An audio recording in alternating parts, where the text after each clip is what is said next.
ചില കാര്യങ്ങൾ അങ്ങനെയാണ്, കിട്ടിയില്ലെങ്കിൽ ഇരന്ന് വാങ്ങുക. അത്തരത്തിലൊരു സംഭവമാണ് ഇപ്പോൾ ആസാമിൽ നിന്നും വരുന്ന വാർത്തകൾ. കഴിഞ്ഞ 2 ആഴ്ച കാലത്തിനേറെയായി ആസാമിൽ വലിയ രീതിയിലുള്ള പ്രക്ഷോഭങ്ങൾ നടന്നു വരികയായിരുന്നു. ന്യൂസ് ഇന്ത്യ മലയാളം മുൻപ് ആ വാർത്തകൾ നൽകിയിരുന്നു.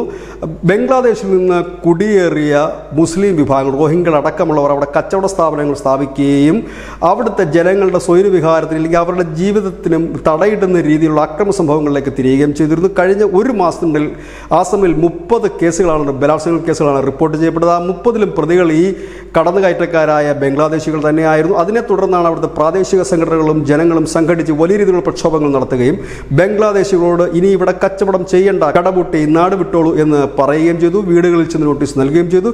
അതിന് പിന്നാലെ ഇതാ ആസാം സർക്കാരിൻ്റെ ഒരു കടുത്ത നടപടികൾ വന്നിരിക്കുന്നു. അവിടെ അനധികൃതമായി കുടിയേറിയ ബംഗ്ലാദേശികളെ പുറത്താക്കി തുടങ്ങിയിരിക്കുന്നു.